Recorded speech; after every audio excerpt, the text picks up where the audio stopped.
This isn't the first time that bad things have happened to us. Is in critical condition in the hospital right now. Focus on what actually matters. Absolutely cherish every moment we get. Correct them with gratitude and love. Keep your head up. There's hope. There's healing. Ladies and gentlemen, welcome to the Extraordinary Family Life Podcast. I'm lacking the energy and excitement this morning, as I'm sure you noticed, because we got up and got into our morning routines. We're going about our day, and then we got some super sad news. And we've just been spending the morning praying and crying and sad and broken hearts, and still feeling it. Our good friends, their 1-year-old is in critical condition in the hospital right now. And our daughter Aaliyah is with them. Yeah, it's just, it's so sad.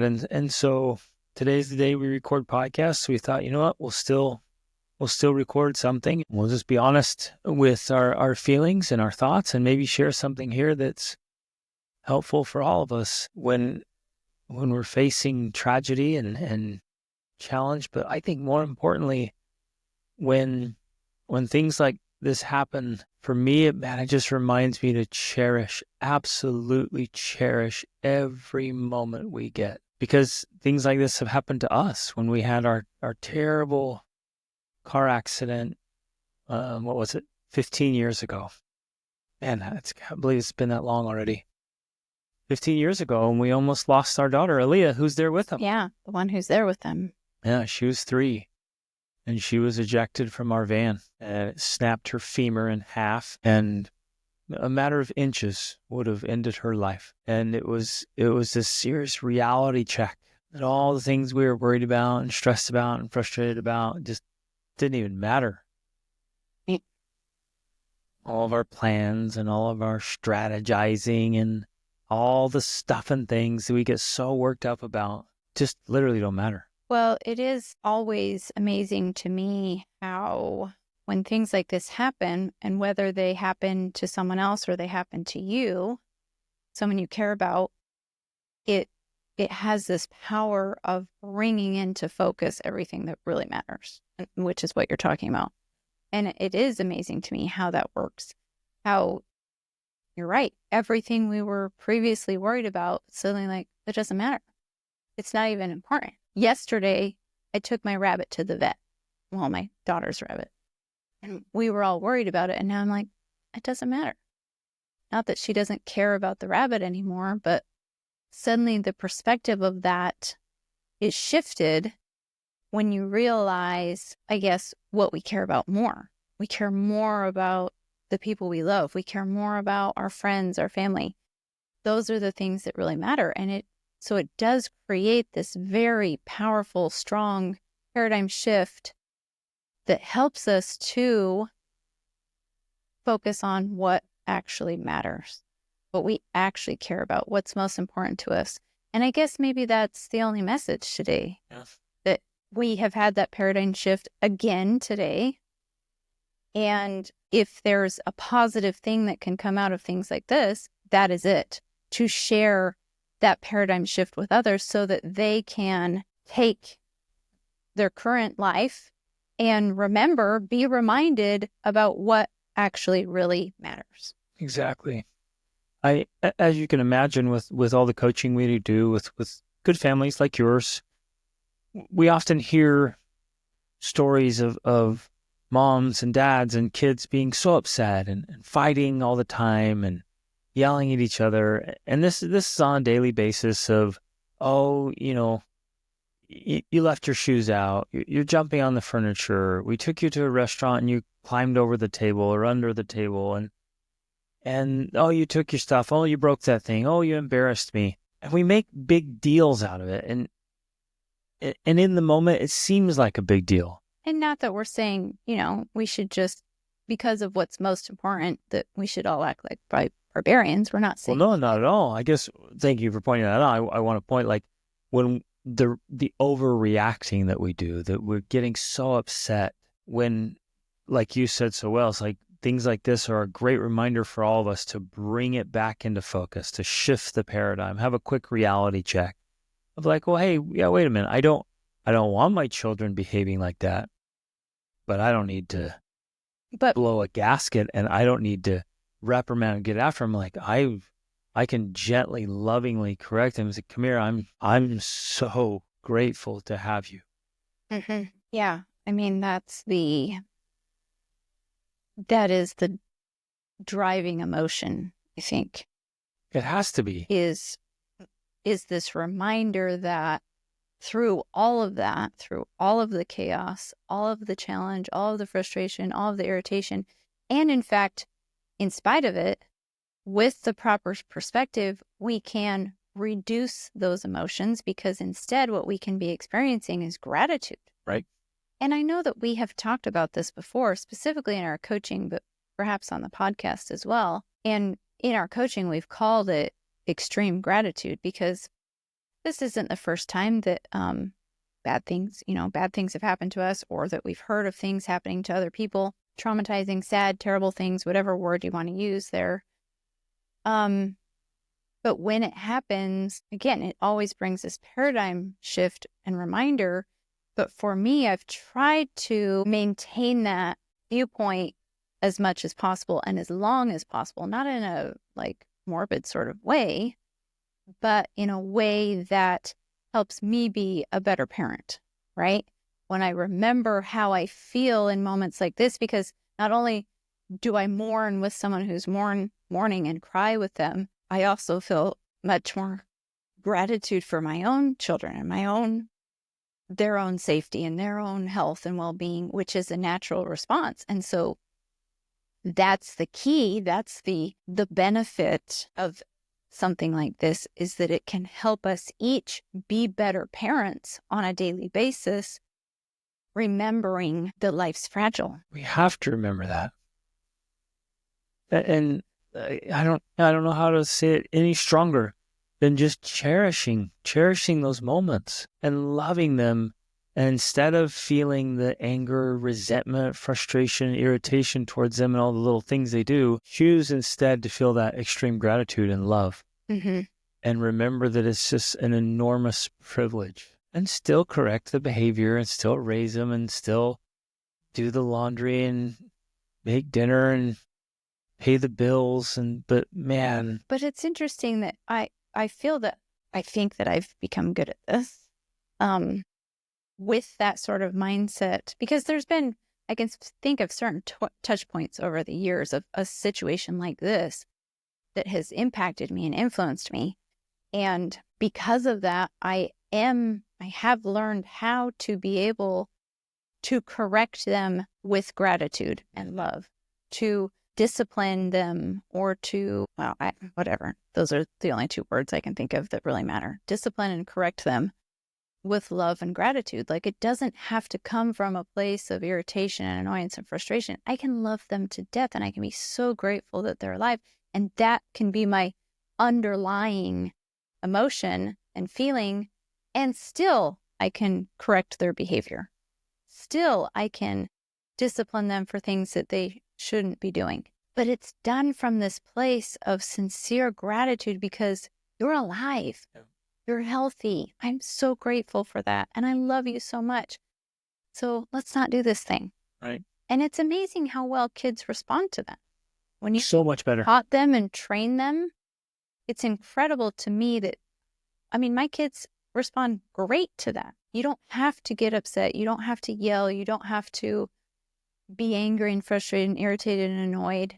You can actually teach them all the things you need to teach them from a place of extreme gratitude that they're alive and well and healthy. I love that. So we're approaching them, no matter what's going on, all the stuff and things, we're approaching with a heart of love versus a heart of irritation. And this concept we got from a Muslim general in around the 1100s, Salah ad-Din, who he said he can be in war, and he was in war, and he says, I can go to war with a heart of peace. Mm-hmm. Instead of being in war, you could be in peacetime with a heart of war. And this is a great reminder for that we can have hearts filled with love, and we can approach the irritation, the frustration, and the infuriating circumstances, and we can separate the person from the behaviors and the actions and have a heart of love instead of a heart of irritation, a heart of gratitude instead of a heart of resentment, and just cherish them. It was about 15 years ago as well that we had the sacred privilege of attending the funeral of a little boy, of a distant cousin of mine. And it was sacred ground to be there and to see that. And one of the things they said that has just struck with me the whole time is they were so incredibly grateful for the time they did have. He was 4, and my second son was 4 at the time. So it was very relevant to me. And they kept focusing on how grateful they were that they had had those 4 years, where, immediately my mind was like, oh, what about all the rest of the years? And they, as a family, chose to focus on the 4 years they did have. And that struck me. It was powerful. And it was shortly after our accident where Aaliyah had been so severely injured. And so those things, I planted them deep in my heart. And they have been a guiding influence since that time. So the last 15 years, they have been a predominant influence in my mind and in my heart of how I approach life and marriage and parenting. And my sister lost her husband, and Rachel's mom lost her dad and her husband, her second husband, so twice. So we've kept this in our hearts and made it real and let it be a governing influence in our lives. We're not just like, oh, that was tough. And then, 2 weeks later, we're back to our old, bitter, frustrated selves. We're letting this transform the way we interact and the way we see life. And it's been such a blessing, and it's made all of our relationships better. So hopefully this is helpful to somebody listening today, that, we don't have to wait until it hits close to home. We can learn even today from this message of hearing that, say, no, I'm going to do things differently, and set some alerts and set some reminders. Remind yourself of the way you want to be and how you want to show up, and how fragile life is and how precious it is, and to behave differently. I'll share one more story. I read this when we were newlyweds, and the gentleman telling the story was already quite old, and he had learned the lesson when he was a young man. So it was quite a while ago, and he had gone to visit this lady who was an old widow at the end of her life. And she said, I want to teach you something, because he was recently married. So this was long generations of separation when I learned this, and I'm glad I learned it then. She had sat down with him, and she told him the story that when she was a newlywed, she'd gotten really angry at her husband. And they were fighting over something that morning. And then he said something in anger as he's leaving for work, and he slammed the door and he left. And she just couldn't, leave it. She had to get the last word in. So she chased him out the door, ran out to the street, and yelled something after him as he was walking away.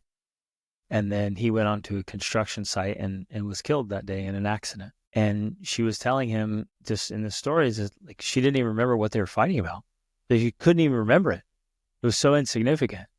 But what she'd lived her entire life with was the pain of knowing that the last word she said to her husband, who she cherished so much and loved so much, was something in anger, some little stab about some insignificant thing. And when we all stop and think like, oh, no, way. If she had known that she could lose him, that she was going to lose him, she would have just dismissed what they were arguing about. And then there's no way in the world she would have chased him down to have the last word. I guess that's one of the lessons I want to share today, is like when we keep that in perspective, and it's not like every day we're waking up worried that one of the people we love are going to die and we're living in fear. It's not that. It's just being instructed by that. So we're aware of it. Yeah, the awareness and the education. We're educating and directing our thoughts and our feelings to the bigger picture. And so, hey, in the big picture of how much I love you, am I really going to get upset about this? No, I'm not. I can still say something, but am I going to get upset? No way.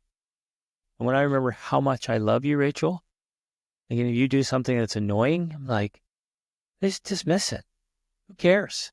Because I love you so much. And we can talk about it, but I'm talking about it through my love. Just this enormous amount of love and appreciation I have for you. That's where I'm going to talk about it from. And it's so much easier to talk about it. And you're more receptive because I'm just coming from this big place of love and we can talk about it. So we're not saying you just dismiss things and ignore them, but you operate from this extreme gratitude and immense love. While you were talking, it made me think of something I've heard Jordan Peterson talk about a lot, because if any of you have listened to me, I'm kind of obsessed with Jordan Peterson. I've listened to like over 300 hours of his podcast. But something he says over and over again is that, in life, suffering and tragedy are inevitable, but that doesn't mean that we can always, that there's always the possibility of making it way worse and turning it into a living hell by our actions, words, and behaviors. And so, I think that's also another reminder for us is that, yeah, and maybe some of you listening now even are going through terrible things. You're suffering, there's tragedy, there's trauma, there's, difficult circumstances you're dealing with. And I'm not here to belittle that in any way, because that's real and that pain is real. But there is truth, I think, to be found in that saying that there's always a way of making what we're experiencing worse by saying mean things, by being filled with bitterness, by, I don't know, cursing God. Not that, that may be justified in some sense to feel that way. I'm not discounting that at all. But if we do that, I do believe that behavior, that attitude is only leading to making our situation even worse, rather than doing whatever we can to make it as less hell-like as possible. And so the answer, I do believe, is gratitude, is focusing on what is in your power to do, to say, to be some sort of strength for those around you, especially, those that rely on you, because ultimately that's the only thing that can make it any less painful, if possible. Agreed. As opposed, especially, to making it more painful and more hell-like. Being useful and serving, doing more. And if you are going through something, don't try to numb yourself away from it. Don't try to avoid it. Feel it. Experience it. And I remember when my little brother died, just the waves of emotion that would come. And I think it was like that. It was like the ocean. The waves would come in and tide would come in, and I'd have some good moments, and then another wave of big emotion would come, and I would just weep and cry again and hurt and ache, and it still comes. The waves are smaller now. I still miss him, and every time I think about him, I do though, when I think about him, I just cherish the memory of him, and I cherish our experiences, and I cherish the time we did have together, which unfortunately was too short. And man, that was a hard lesson for me. I wish I'd spent way more time with him. Oh, I wish I'd spent more time, and that I'd been more fully engaged when we did spend time together. Had I known that his life would be so brief, I would have been more engaged, more deliberate, more intentional. And oh man, so feel it and be in it. And even as hard as it is to hope, sometimes have hope. And I would say, I guess my invitation, because this is what I'm going to do today, I invite you to do the same, is just absolutely love on the people in your life. Spend time with them, hug them, tell them how much you love and appreciate them. Apologize if you need to. Reach out to people that you feel like you've needed to, but you haven't. Make things right. and make sure the people in your life know how much you love and appreciate them. And then here's the most important part. Back it up by being better. Back it up. Like, let this love and gratitude drive you to become a better human being, so that we prove our love and our gratitude through our actions and long-lasting improvements. That's the way to show it. Mm-hmm. Okay, that's it. Love you guys. If you're suffering, if you're struggling, if you're hurting, keep your head up. There's hope. There's healing. Let us know if there's some way we can help, and just keep moving forward. It's hard. We've been there. Been in hard times, and it's tough. So, and it's so hard to even know what to say or what to do, because it's just so painful. Life can be so hard. And when you think about this in particular, it's so hard because we love. It's that love that makes it so difficult when we lose. So, love you guys. Thanks for listening. Thanks for being great humans. Great job, Bart.